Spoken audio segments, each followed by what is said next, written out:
Bismillahirrahmanirrahim. Assalamualaikum warahmatullahi wabarakatuh. Alhamdulillah, terima kasih sahabat-sahabat kerana sekali lagi memilih untuk bersama dengan saya Hasrizal di vlog kita pada kali ini. Baru-baru ini algoritma media sosial telah menemukan saya dengan perdebatan yang berlaku di antara Fin Jamal dengan Caprice berkaitan dengan jenayah Rogol, dan perdebatan yang hangat itu telah berlanjutan ekoran pembabitan netizens di media sosial pada menyokong ataupun membantah kedua-duanya. Saya bukanlah mufti ataupun ulama, saya adalah cikgu sekolah, dan salah satu daripada mesej yang selalu saya tekankan pada murid-murid, diri saya sendiri dan sahabat-sahabat ialah supaya kita menghormati amanah ilmu dalam apa sahaja perkara yang kita bincangkan. Jenayah Rogol ini, kalau kita rujuk kepada perbahasan ulama di dalam fiqh jenayah, dia dibincangkan kadang-kadang di bawah kategori zina, dan of course ada penambahan di hujungnya iaitu zina bil ikrah, iaitu satu bentuk penzinaan yang dilakukan secara paksaan, dan kerana wujudnya elemen paksaan dan kekerasan itu, maka ianya juga kadang-kadang dibincangkan di bawah topik hirabah yang sama macam rompakan, serangan ya, yang seumpama dengannya. Dan di hukuman ke atasnya juga membabitkan tentang soal sama ada di bawah hukum had, kemudian ada komplementari dengan hukum takzir, bergantung kepada keadaan, kesesuaian. Dan topik ini masih terus dibincangkan oleh ulama, bukan sahaja di zaman dahulu kala, malah sampai kepada hari ini, terutamanya bila isu adakah wanita yang menjadi mangsa Rogol itu kalau mengandung, dia boleh menggugurkan kandungannya ataupun tidak. Saya masih ingat lagi masa zaman-zaman tak berapa nak di internet dululah, ketika berlakunya peperangan di Teluk dan juga peperangan di Balkan ya, apabila ramai wanita muslimah yang dirogol oleh tentera Serbia. Bagi pelajar-pelajar syariah, memang saya rasa kebanyakan, kalau tak semua pun, fiqh jenayah ni adalah merupakan topik yang sangat kita suspend lah, takut kan kila subjek ya, kerana begitu banyak kita punya coverage tu. Saya masih ingat lagi masa saya belajar topik ni dalam 20 tahun yang lepas, saya meminta bantuan daripada kawan, daripada junior, untuk tolong bacakan untuk saya sebahagian daripada kandungan buku rujukan kami dan merumuskannya kepada saya, cerita balik kepada saya, kerana tak cukup masa untuk membuat persediaan disebabkan oleh terlalu banyak kandungan. Tapi bila dah habis periksa tu, baca balik lah kan. Sebab kita baca tu bukan untuk periksa, tapi untuk pengetahuan kita.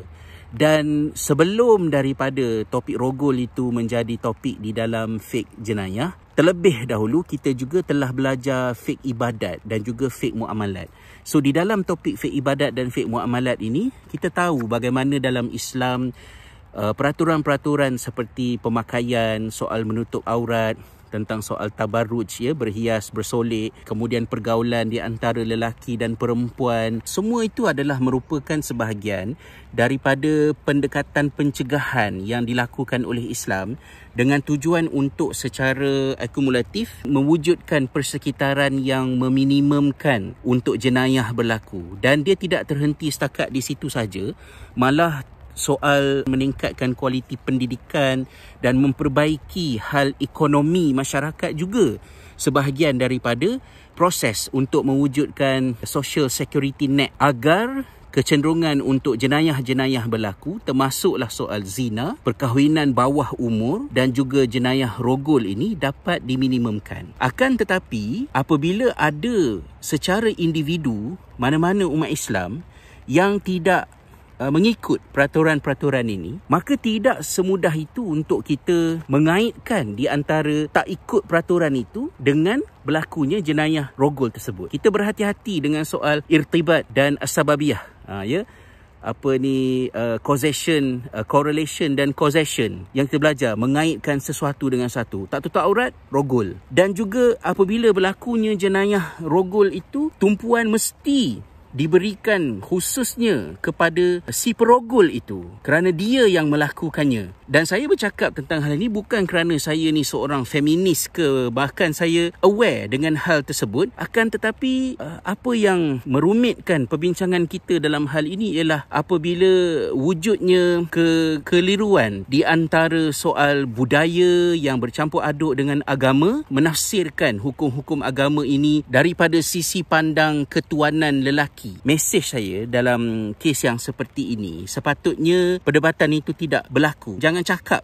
benda-benda yang macam itu. Bagi selebriti yang mempunyai kesedaran Islam, melakukan hijrah, saya pernah menulis topik ini banyak kali, bagaimana perubahan yang terjadi akan menempuh banyak fasa. Dia akan bermula dengan fasa hitam putih, betul versus salah. Dia sentiasa secara binari, kalau tak betul salah. Dan dalam situasi seperti ini, seseorang itu boleh berkecenderungan untuk membaca hukum hakam dalam Islam secara literal dan menjadi agresif dalam pandangannya, melukakan hati banyak pihak, dan akhirnya diri sendiri akan overwhelmed, kemudian akan rasa bersalah kerana tersedar pada suatu ketika sangat banyak melukakan hati orang di sekeliling atas nama kesedaran beragama. Dan kalau sekiranya kesedaran itu disusuli dengan perubahan yang sihat, Alhamdulillah, tetapi dia boleh jadi ekstrim ke sebelah sana pula. Yang bagi saya penyelamatnya mudah, iaitu ambil masa untuk belajar agama. Almarhum guru besar saya masa sekolah menengah dulu,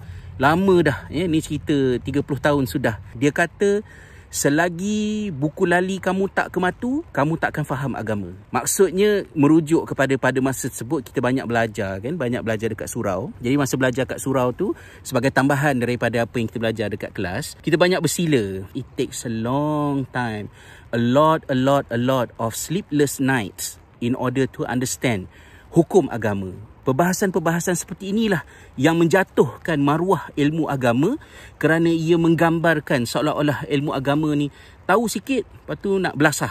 Macam pepatah Melayu kata, kail panjang sejengkal, jangan lautan hendak diduga. Tidak mengaibkan untuk kita menjawab saya tidak tahu. Diam, tutup mulut, kunci mulut, belajar. Jadi harapan saya agar kita meneruskan mesej yang sama, iaitu agama ini dibina di atas asas ilmu. Carilah ilmu, sabar, baca, belajar dan sentiasa mengutamakan ilmu dan seterusnya amal dalam mendekatkan diri kita semua kepada Allah SWT.